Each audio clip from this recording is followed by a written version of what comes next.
On this episode of Lake Life Lowdown, I'm hanging out with Brandi Martin from Flat Branch Home Loans. She's a proud Chiefs fan, a familiar face in our lake community, and the lender you want in your corner, whether you're scoring your first home or upgrading to that lakefront getaway. Get ready for football talk, lake life laughs, and some seriously smart home buying tips. Hey everybody, welcome back to Lake Life Lowdown. I'm Christina Segretti with the Frank Campbell team, Remax Lake of the Ozarks, and today I am here with Brandi Martin with Team Brandi Martin Flat Branch Home Loans.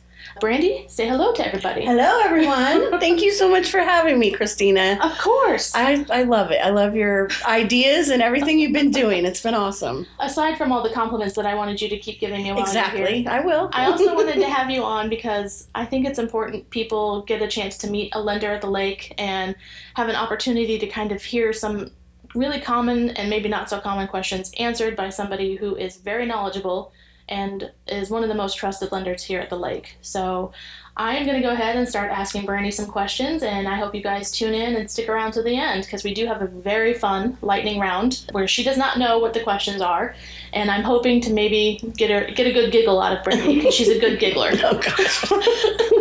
Betty Rubble, that's my giggle. Oh, yeah. That's what everyone tells me, Betty Rubble, so yeah. It is. I know, now everyone knows. Now they're going to call me Betty Rubble. I shouldn't have said that. Maybe you can take that out. Okay, so let's get going here. Tell us a little bit about your connection to the Lake of the Ozarks. I know you are not a born and raised lake local, but you live here now. Mm-hmm. So what got you here and what has kept you here? So what happened, we have friends that have lived here for a long time, and we would always come and we would visit. And my daughter was a junior in high school. My son had graduated, and my husband got a job offer helping build Big Thunder, the showroom. So we had bought a house, a townhouse here, and I was going back and forth to Kansas City. So it was 3 hours, and I told my son, I said, I think I'm going to move there. You okay with that? He had just graduated, and then my daughter's like, let's go. She goes, what are we waiting on? Let's go. We already had the townhouse that had everything we needed, so we went ahead and we moved it was December. Todd was here in February or March somewhere when we moved in December. So she started her second half of her junior year. But I was just like, we didn't get married to live apart, so let's go. Let's try. The crazy thing is I really didn't think through the process of no one knowing me and starting all over again. Yeah. But here we are. Having to start from scratch. Yeah, but I love it. I always say I don't even remember how to drive in Kansas City anymore. I don't get my car over 45 headed to the office very often. Maybe going down the hill on H8, so I can't drive 85 in Kansas City anymore. Yeah, sometimes you move here and you're just like, I'm not going back. No, never. Okay, so what role does being a part of this community play in how you approach your work? So now that you are a lake local, how serious do you take that, and what does it mean to you as a lender here in the community? Gosh, I just love this community so much because there's so much to do, and people think there isn't year-round, but there really is. I mean, and since COVID even more. Yeah. I love that it's laid back, but there's any time that you go to a restaurant or a get-together, I feel like I always meet someone new from, another state, and that's really cool. So as a lender, what does the small town vibe mean to you? Yeah, so even though it is a small town and a small community, it feels big because you have so many people, moving here or buying second homes from all around the country, really. Yeah. I mean, I've done loans for people in Colorado that moved here or got a second home from Colorado, California, of course, Illinois. I mean, yeah, it's just, even though it's small, it's still, you get to meet a lot of people. So it feels big. Yeah. That's the weird thing sometimes about living in such a vacation destination place. Yeah. Is you have people here that are local, quote unquote local, but then you also have people that come here every year from Iowa, Illinois, Colorado, Wisconsin. Yes. And then those people kind of become local because they're here every summer, and eventually they just sort of merge into living here full time, and then they've been here their whole life, basically. Right, yeah. It is a weird, like, you're never Cool really thing. a tourist here. Yeah, I feel like that. Yeah, when you're here, you belong, kind of. Yes. thing. And everyone's so friendly all the time. That's what I love about it. It's friendly, and it's laid back, but it's a respectful laid back. Yeah. Yeah. I agree. I love that. Okay, so since you are from Kansas City, and now you are a Lake local, I know you're a big Chiefs fan. Yes. So tell us your favorite game day memory or tradition. I know you take it very serious. Yes. And probably my husband more than I do. But he has to wear the same socks, the same underwear, the same pants, shirt, everything. And if they win, we can't wash it until they lose. So it's scary. But he's definitely the big one. I mean, he'll tell you, like, can I invite Christina over for the game? He's like, yeah, but you tell her the rules. We don't talk about anything but the game while they're there. He's told people, like, to be quiet, get out. Kidding, of course. But so honestly, there's so many memories, like, especially the last few years. I mean, the Chiefs, I've been a Chiefs fan since I used to cry because they would lose, like, when I was little. So I know they've won a lot and people are tired of them, but we do deserve it. It's been so long. My favorite, I don't know if this is my favorite, but it's a true crazy story. So the last time that we won the Super Bowl, so it would have been not this last February, but the February before, I mean, it was just a celebration. I have video of everyone in the house just going crazy and jumping up and down and tears. So anyway, it was a great celebration. We had a ball. The next day, my husband was bowling that night. And one of the guys at the bowling alley called me and said, we think Todd's having a heart attack. Oh, gosh. And I'm like, no. Anyway, long story short, my point to that is he did have a heart attack, but I probably, if he would have had it during the Chiefs game, I don't know if I would have believed him because he's always saying, these Chiefs are going to give me a heart attack. These Chiefs are going to give me a heart attack. He always says that. And so anyway, I think the Chiefs really did give him a heart attack, but he's doing great. But that's probably the most memorable story. I would imagine. And then his niece got him a shirt that said the Chiefs really did give me a heart attack. Yeah. Oh my God. Yeah. But we do love us some Chiefs, that's for sure. Yeah. I don't know if I told this story on the podcast. If I have, I'll edit it out. But when we first moved here, we moved here from Texas, and I grew up with my grandparents, and my grandpa is a diehard Steelers fan. Okay. And so when we moved here, my mom was like, we're assimilating, you're now a Chiefs fan. And I was like, over my dead body. And so this was back in the 90s when the big puffy starter jackets were all the rage. And she bought me the most atrocious red and yellow, oversized by like 17 sizes, starter jacket, Chiefs starter jacket, and made me wear it all winter long. And because it was so big, I had to wear it like the next 3 winters. Oh my gosh. I was so mad at her. You hated the Chiefs. I hated the Chiefs. And so because of that, I'm still a Steelers fan. That's I will never let it go. I like the Steelers.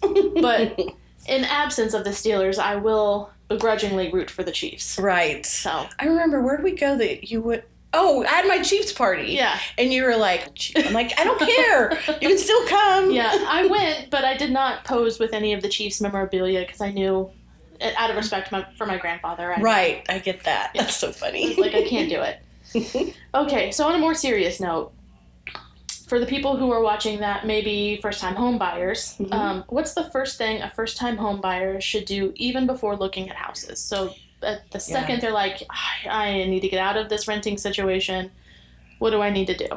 Really, the first thing to do is to sit down with a lender and visit with them, because we definitely don't want you out there looking for a home if it's not in your budget or if you don't like the payment. A lot of times people may qualify for more than what they feel comfortable with.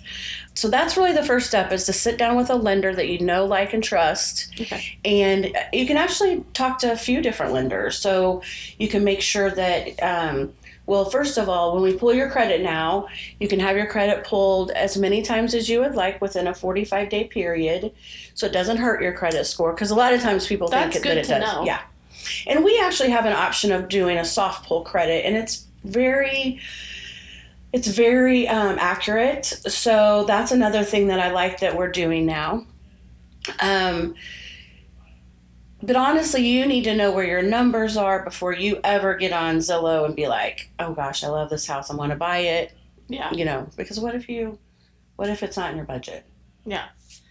Are there any common misconceptions first-time home buyers have about the mortgage process? Like, I didn't, I mean, I knew about that 45-day thing, but I didn't know that until I became a realtor. Yeah, that's definitely one that we talk about a lot. Another one would be you don't have to have 20% down. So, a lot of parents and grandparents teaching their children what they need to do. We have 0 down USDA loans if you're under a certain income limit. We have, of course, there's a veterans loan that's 0 down. There's MHDC grants you can get in with very little out of pocket.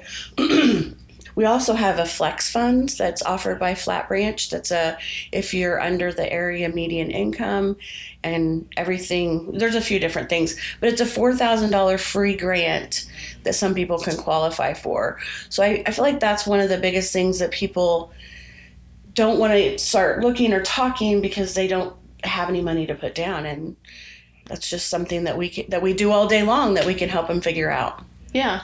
That's the MHDC. Mm-hmm. That I've actually been a part of a transaction where that was a huge proponent for these people being able to get a home. Yeah. So, and again, I didn't know about those things until I became a realtor. So yeah. I do think I wish that it was easier for people to have access to this kind of information, and the best way to do that is by...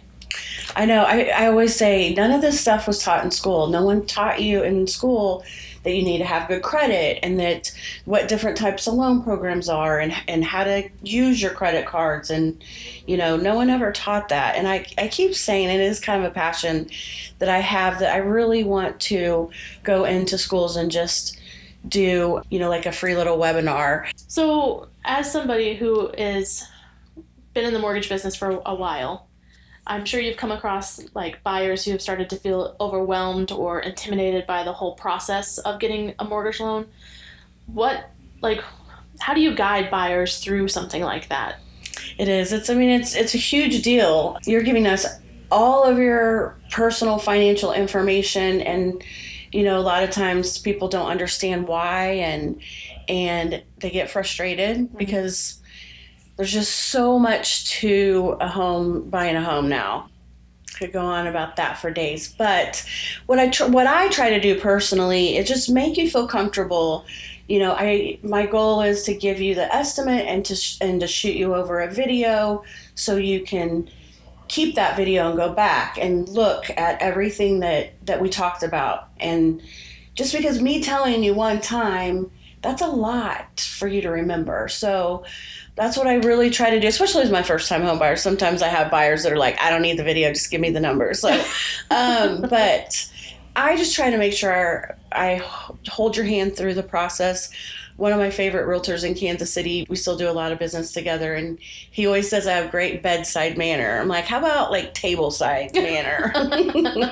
But he's one of my biggest fans, and he tells me that's just what I do, to help people stay comfortable, because it's a lot. Yeah. It's scary. It's a big deal. Yeah, especially if you've been burned before by thinking that maybe you might be in a position to go ahead and move forward with getting a home, and you actually weren't, or it's something that you've been working on for years, and then all of a sudden you're able to do it, and then it's like, whoa, what now? Am I doing? It's like buyer's remorse. Yeah. So we're kind of on the same side when it comes to that. So it's definitely a lot of hand holding. Yes, for sure. I think that's kind of why you want to work with a lender that you trust, and why you want to work with a realtor that you trust. Yeah. Because you're giving us a lot of information, and you're kind of it's the biggest it's the biggest investment they're going to make. Yeah. Until they buy another house or something. Yeah. Yeah.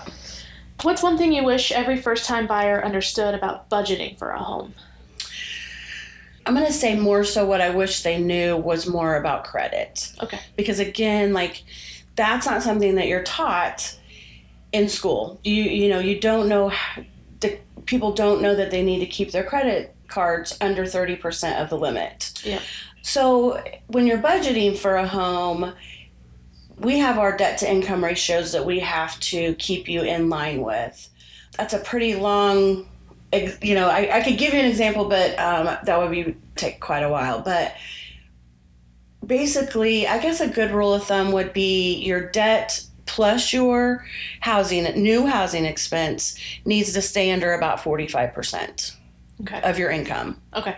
Shifting gears a little bit, so from first-time home buyers, that is, what you're going to see a lot of the time with Lake locals, but now we've got people coming in from Iowa, Illinois, Wisconsin, Colorado. I've seen a lot of people here from Colorado recently. Me too, yeah.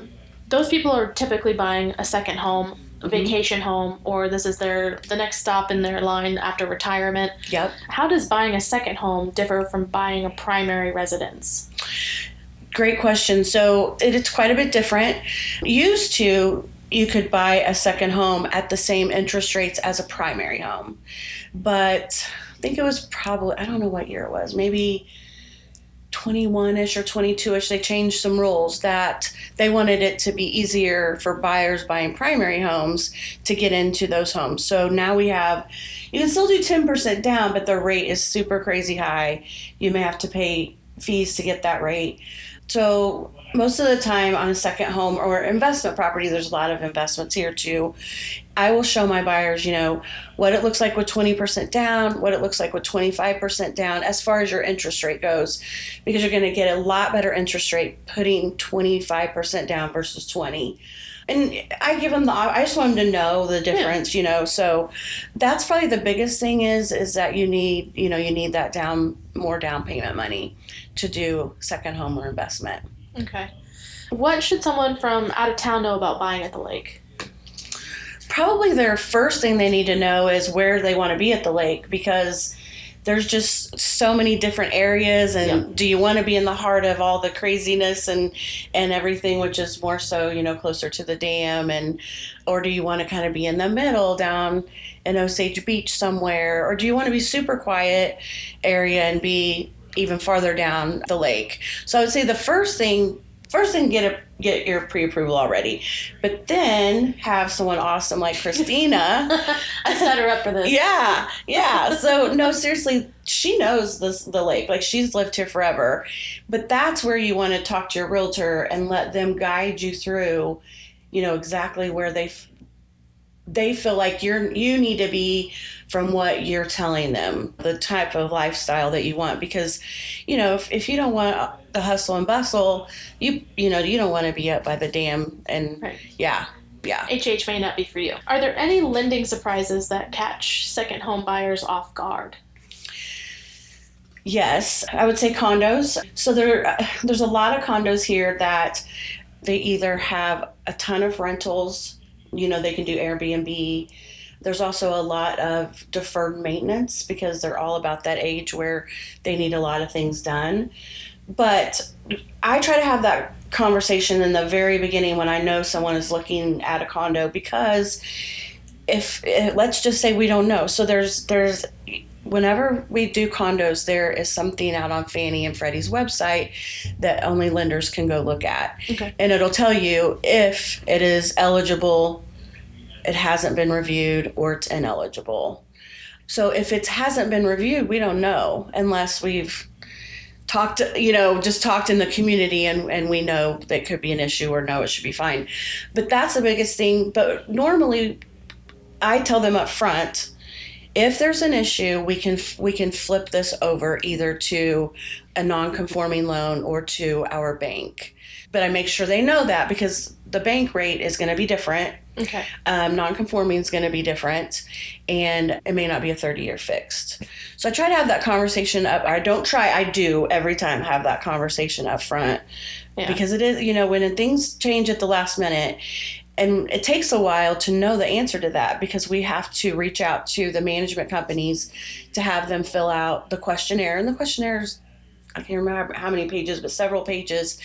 And then if some of their answers, they may have more questions after they fill it out, depending on their answers. So it could take a couple of weeks. And if you're in a 30-day closing period and we don't find out for 2 weeks that this isn't going to go, we got to flip rather quickly. Yeah. And I want them to know that up front, so it's not a last minute stressful issue. Has it been, I know in COVID, like once COVID hit and the market started kind of exploding down here and things got really crazy, I know it was for a minute really challenging to get some of the condos lendable. Yeah. Have you seen that change any, like, over this past year? It's probably gotten a little bit worse, to be honest, but I feel like all the lenders really here at the lake, we communicate. Yeah. And we want to help each other because we want to make sure these, there's not surprises. I feel like more are either ineligible on the system or eligible than, that haven't been reviewed yet. We're finally getting a lot of them reviewed. It's a tough situation with condos. It is. And then so if there's big repairs like oh gosh, I was just trying to think. There was one that just they were redoing all their stairs and their decking and everything. Yeah. Even though one unit is completed, that doesn't mean that unit we could do the loan on. The whole complex has to be completed. So, yeah, it's a big deal. Yeah. So it does play a big factor sometimes with people coming down here thinking that I'll just get a condo. That you have to be prepared for changes. Right, yeah, for sure. Yeah, there's a lot of changes going on with them right now, I feel like. So yeah. We can still do them all day, but I'd like for you to know up front. Yeah. Okay, so into something a little more fun. What is your favorite local restaurant or hidden gem at the lake? The local restaurant is a tough one. I'll be honest, when I moved here, we drove up and down HH. I saw all those girls running and all the people, how they exercise. And I'm like, I'm going to do all that. No, I didn't because there's so many good places to eat. And there's always alcohol at the places. So anyway, there's so many good places to eat. I'm going to have to probably say one of my favorites is Baxter's, but I haven't tried we haven't tried Jeffrey's. I want to try Jeffrey's.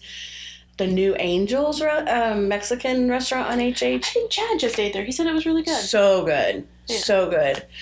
Gosh, I love to go to breakfast. Talk breakfast food all day long because Melissa Collins and I just had a breakfast date where we went to Pancake House and had French toast. Best thing on their menu. Personal opinion. I haven't been there. See? Best thing they can have. And then for lunch, we went to Rusty Rooster and had breakfast again. Right? Yeah, their food is amazing too. And they're always busy. So we went later in the day and it was still busy probably. Still busy, but it's still so good. Yeah. Bear Creek has a yummy breakfast. Of course, the Rise is good. Yes. Yeah. There's so many. Yeah. So that's a tough one. Is there a hidden gem is there a cove that you like? I don't know how often you are out on the water. Is there like a spot you like to post up and hang out on the weekend? Honestly, we live in a really great cove. Yeah. But so it's in Dock Knockers Cove, and I'm going to tell everybody where to go. But so we live in Dock Knockers Cove, and it's not super big cove, so there's not a lot of like skiing and tubing in there. But honestly, we've met so many people because right where our dock is, it's no wake, and people will kind of cove out there. And I don't know, we've met a lot of people just there on our dock. Yeah. Honestly, when it's busy, we don't go out on the water because it's pretty rough for our boat. Yeah, that's a testament of a local right there. Yeah. Our boat is older. It's a tri-tune, but yeah. Yeah, you let the weekenders come down and enjoy the lake on the weekend. Yeah. We get out there, September, May. Yeah. We've been out on Christmas Day. Yeah. Nice. If it's above 60, I'm game. I might be all bundled up, but yeah. I don't know if I've ever been out on the water when it was cold. I'll call you. I'll have to call you and be like, hey, it's 60. Bring your warm clothes, but put your long johns on. We're going out. Yes. What I love about going out and when there's no leaves on the trees, especially since I wasn't born and raised here, is like you'll be on the water and I'll be like, oh my gosh, I had no idea that's where that is on the water because you can see it. You can finally see it. Yeah. But it is fun once the trees are gone or leaves are gone. Well, that kind of ties into what if you could design your perfect lake day, what would it look like? I love right now. Honestly, I love from probably March till really December. I feel like here at the lake, I'm not a winter person, so. Oh, I am. Oh, you are? Oh my gosh. Yeah. Now, before this, it cooled off. Those 2 weeks back killed me. That was too hot. That's too much. Yeah, but I do love fall. Yeah, I went to Hobby Lobby and I've already gone through all the fall stuff. Oh my gosh. I was there like a month ago. I was like, they had Christmas at 40% off the other day and I was like, yes. Oh my gosh. It's almost here. Yeah. Yeah, I caught myself whispering under my breath, it's almost Christmas time. And then out loud I was like, no, it's not. August. Really? It's gone fast this year. So it's August, September, October, November. See, I counted. I'm a loan officer and I counted on my fingers. Yeah, it's getting close. We probably better start shopping. Yeah, I'm fine with that. You don't have to tell me twice. So when you're a first-time home buyer and you know that you need to meet with a mortgage lender, what does that initial conversation look like? So maybe somebody is like, well, I have no idea how to even start that conversation. Sure. What do you recommend they do? Yeah, so I always start the conversation and just asking them questions as far as, do you work? Have you been on your job for 2 years? You don't always have to be on your job for 2 years, but that's where I start. I make sure that they're full-time or are they part-time. So I'm going to ask all these questions just to make sure that they didn't just start being self-employed 6 months ago, because those are things that we need to know if we can do anything for them or not. Talk to them about their credit. Once we kind of talk about things and we can even, run some estimates on payments and rates and that kind of thing, we normally talk about, do you have any money saved for this? Are you trying to get in with as little money as possible? So that's kind of where I start and talk to them. And then honestly, once they feel comfortable and they don't have any other questions, and we're ready to do an application so we can put, solid numbers together. Okay. Now we're going into the lightning round. Yeah, I hope you're ready for this. Ready. This is a tough question. Okay. The Chiefs win another Super Bowl, or you get your dream lake home for free. Which one are you choosing? Hey, I'm doing the free lake home. I can't. Sorry, Todd. Sorry, Chiefs. Yeah, free lake home. Yeah, that's okay. For sure. So if Mahomes called you Oh. for a mortgage, what would be the first thing you say to him? Well, I probably wouldn't be able to talk. I would be like, I'm here for you. What do you need? How can I help you? Let's go. Sunrise cruise or sunset on the deck? Oh, gosh. I'm going to say sunrise cruise because we can't see the complete sunset. There's a lot of trees. Gotcha. Yeah, so I'm going to say sunrise cruise. Yeah. For your lake party playlist, what's the first song that plays? Oh, that's a tough one. We love all music, and it changes from time to time. You know what the first one comes to my head, though? On a Pontoon. That's the first one that came to my head. There's so many, though. Well, yeah. Mimosas or margaritas? Margaritas. Oh, yeah, 100%. For sure. 100%. I will say, though, the Ozark Distillery has butterscotch moonshine. And when you put that in orange juice with a splash of Sprite, it is better than any mimosa I've ever had. Let's do that at our next open house. Yes. Butterscotch moonshine. Yes. Orange juice. And a splash of Sprite. I would have never, ever, ever. It's so good. Let's do that. It's so good.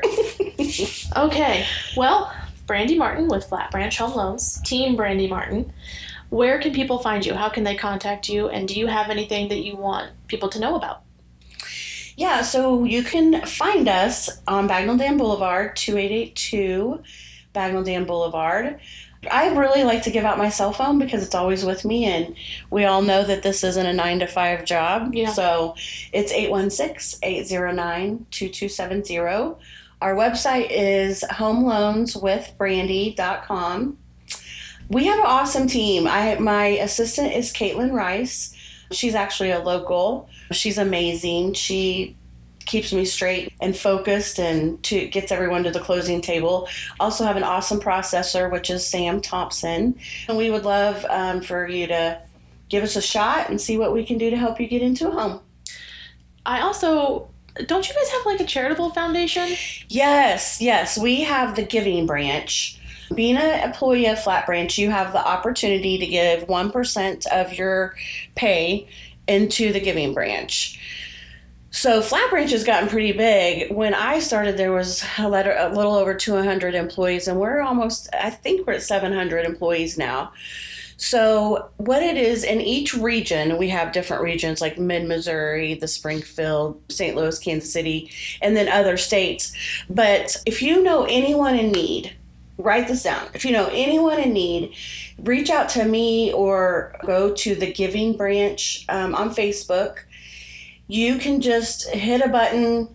I can't remember what it says, but you can fill it out. And if you know someone in need, whether it's funeral, fire, flooding, cancer, a baby in the NICU, just someone in need, then the Giving Branch meets every month, and they distribute or decide who and what they can do and help. And then they'll give that person a call and get them a check, or however we end up handling it. But it's great. And now that we're so big, I wish I knew the number. I can put it in the description for the episode. Yeah, but it's a lot of money, the Giving Branch, and it started in 2019. So yeah, I'll get that for you. So yeah. Because Remax Lake of the Ozarks, we also have the Remax Lake of the Ozarks Charitable Foundation. Yes. And you can go onto the website or give the office a call, 573-302-2300, and you can get access to the application. And you have to be a 501c3. So, but if you know someone in need, there are ways for us to give to a 501c3 that can get you that grant money. So the Remax does $10 out of every transaction goes straight into that charitable fund, and we've distributed, I'll put the amount in down below, but it's over $500,000, and it's a hugely important organization to the whole company, and we want to help all of our funds stay local, and it's a huge deal to us. So we love to help. We want to give back. So if you know somebody who needs anything, please reach out, or you're an organization that can help get school supplies or transportation for senior citizens or something, any of those things. Look into how you can help through us, the Giving Branch. The Giving Branch, yeah. And Remax Lake of the Ozarks Charitable Foundation. Once again, I am so grateful you guys watched. Thank you for sticking around to the end. If you wouldn't mind, please go to the YouTube channel or Spotify, like and subscribe to the channel. Lets me know people are watching, and it helps me pull more guests like Miss Brandi Martin here. So thank you so much, and as always, stay anchored, friends.